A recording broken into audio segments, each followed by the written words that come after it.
سلامونه ستړي مشئ د بلخ ملي تلویزیون قدرمنو لیدونکو زه عبدالمتین ستانکزی د دې ساعت خبرونه تاسو ته وړاندې کوم. د هیواد د کرنې اوبو لګولو او مالدارۍ وزیر بلخ ولایت ته د یو سفر په ترڅ کې د اوبهیزو سرچینو په مدیریت او د کرنې په معیاري کیدو ټینګار وکړ او ترڅنګ یې اسلامي امارت د هیواد د اقتصاد د ځان بساینې ته ژمن وباله. ورته مهال په بلخ کې یو شمېر اقتصادي کارپوهانو د اسلامي امارت له لوري د اوبو مدیریت د هیواد د ځان بساینې په برخه کې یو مهم ګام وباله. په مزار شریف ښار کې د یوې خبري ناستې په ترڅ کې د هیواد د کرنې او مالدارۍ وزیر د افغانستان په اقتصادي خپلواکۍ ټینګار وکړ او دا هر څه د کرنې او مالدارۍ له پرمختګ پورې اړوند وبلل. مادامی که ما استقلال غذایی و امنیت غذایی نداشته باشیم لذت عزت این استقلال را هم دانسته نمیتونیم. وزارت زراعت تشکیل شده به این خاطر تشکیل شده که برای ملت خدمت بکنه. هر بستی که از بست یک گرفته تا بست چاری که منظور شده به خاطر خدمت برای همه ملت. نوموړي د خپلو خبرو په دوام سره د کرنې او مالدارۍ په مډرنه کېدو ټینګار وکړ او له ملي سوداګرو څخه یې وغوښتل چې د مصرفي موادو پر ځای د پرمختللي ماشین آلات هیواد ته راوارد کړي. تجار عزیز، شما که امروز سرمایه ما هستین، صاحب 4 روپیه هستین، صاحب اقتصاد هستین، از این که می روین به مالزیا روغن فراوانی را خریداری میکنین، اینجا سر ملت خود میپروشین. بیاین امو روغن نیارین، امو را ماشینش بیارین. ورته مهال یو شمېر اقتصادي کارپوهان د اسلامي امارت له لوري د اوبو مدیریت او د کرنې او مالدارۍ مډرنه کېدل د هیواد د ځانبسیا په برخه کې یو مهم ګام بولي. ما در قدم اول از جمله کشورهایی هستیم که منابع آبی بهتر و خوبتر نظر به همسایه خود ما داریم که تمام منابع آبی از ما میتونیم که کشمکش کنیم و همچنان چون داخل ما به ضرورت به پشتیبانی همگانی مثل که مشتبسین خصوصی به سکتورهای تجارتی میشه از داخل ما صورت بگیرد. اولیت های خود شناسایی کنیم. دولت ما باید ایره متوجه باشن که کدام جنس ها را ما در اینجا تولید میکنیم و ایره باید اجازه را زیادتر نده که از خارج ما جنس که ما در افغانستان داریم از خارج باید تلبیسته نشه. ما وقتی بر خود ارزش قائل شویم طبعا دیگه ها بر ما ارزش قائل میشه. وقتی که ما محصول خود با افتخار مثلا برشان تلاش بکنیم، یعنی مثلا خرید بکنیم، پول ما به بیرون نره، خود به خود گردش پول در افغانستان باعث میشه که رشد اقتصاد افغانستان. د شته معلوماتو له مخې د هیواد 15 سلنه وګړي په کرنه او مالدارۍ بوخت دي چې لا هم په سنتي ډول بزګري کوي. خو تازه اسلامي امارت پریکړه کړې چې د کرنې د مډرنه کېدو په برخه کې به کوټلي ګامونه پورته کوي.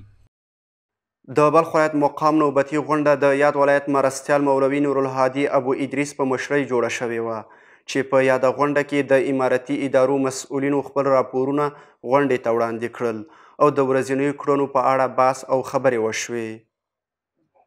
غونډه د الهي کلام د څو مبارکو آیاتونو په تلاوت کولو سره پیل شوه. د بلخ ولایت مقام مرستیال مولوي نورالهادي ابو ادریس د اسلامي نظام د ټینګښت او ملي یووالي په برخه کې د افغانستان د اسلامي امارت د تګلارې په اړه خبرې وکړې او مسؤلینو هر یو د دې ولایت په کچه د خپلو دندو او عادي فعالیتونو په اړه خپل نظریات وړاندې کړل او په دې ناسته کې د امارتي ادارو رئیسانو د بې سرپرسته ماشومان د حقوقونو د میکانیزم او طرز العمل په اړه خپل پلانونه او نظریات وړاندې کړل او د امانتدارۍ د اصولو او مقرراتو په رعایت یې ټینګار وکړ. د راز په یو بله برخه کې د باروړونکو وسایطو د زیات وزن او د ټولنیزو ستونزو د مخنیوي او د ملي ارزښتونو د ساتنې په ګډون په ځینو کاري مسایلو خبرې وشوې او د مسؤلینو لخوا د ستونزو د حل په موخه مشخصې لارښوونې وشوې او غونډه د دعا په ویلو سره پای ته ورسېده.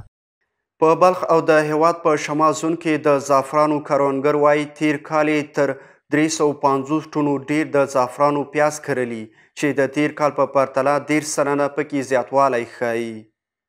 دا په مزار شریف ښار کې د زعفرانو د پروسس یو مرکز دی. په دې ځای کې زعفران په اساسي او معیاري توګه پاک او تنظیمیږي او وروسته له هغې مارکیټ ته وړاندې کیږي. په دغه ولایت کې د زعفرانو مسؤل وایي چې دوی د هیواد د اقتصادي سکتور د ودې او د زعفرانو د کښت دودیزه کولو په موخه اړین ګامونه پورته کړي دي او همدارنګه په تیر کال کې بریالي شوي دي چې څه د پاسه 350 ټنه د زعفرانو پیاز د کرکیلې په موخه وویشي.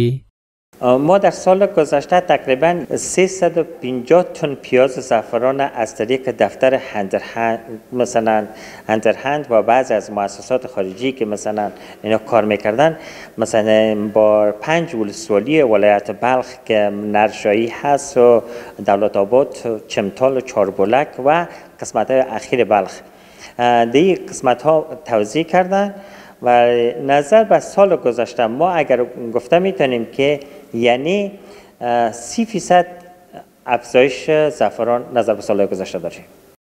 په بلخ ولایت کې د زعفرانو مسؤلینو وویل چې د افغانستان زعفران د سیمې په کچه بې مثاله دي او د هر کال په تیریدو سره په هیواد کې د زعفرانو کښت مخ په زیاتېدو دی چې تیر کال یې هم 20 ټنه زعفران راټول کړي دي خو بهرنیو هیوادونو ته د صادراتو په برخه کې له یو لړ ستونزو څخه یادونه وکړه چې له اسلامي امارت څخه د همکارۍ غوښتنه کړې ده.